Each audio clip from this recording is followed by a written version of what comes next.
今年U12世界杯小棒锦标赛28开始哦。台南市有12个学校要负责接待200多个外国球员，除了要帮各国的球队来加油，休困的时哦，也要来带因认捌台南。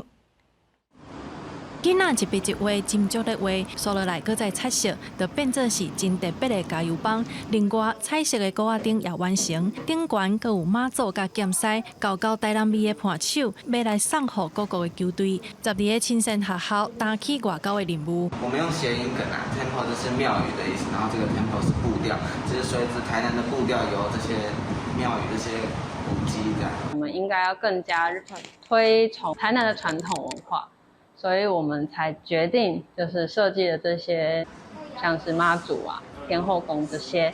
台南市7月28要办第7届世界杯小棒锦标赛，最近也开始咧准备相关的事项。除了青山学校无用以外，台南市政府最近也翕一支宣传片，配合赛事紹介台南的景點。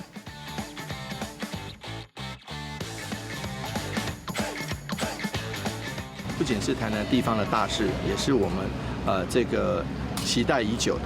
那希望我们的台湾队能够有很好的成绩。我们还是以体育会友，希望在这个 U12的赛事过程中，大家赢得友谊，也能够唤起大家对棒球的热爱。 台南市政府规划分组赛结束了后的休困日，会由青山学校带各国的球队去踅台南，感受台南丰富的古道文化。这摆的球赛会有来自亚洲、欧洲、北美洲等等12个国家的球队。7月28会伫台南亚太棒球场做伙来比赛，佮加上亲友团人数大概是300人左右。这是疫情以来台南市真大规模的体育赛事国民外交场合。记者综合报道。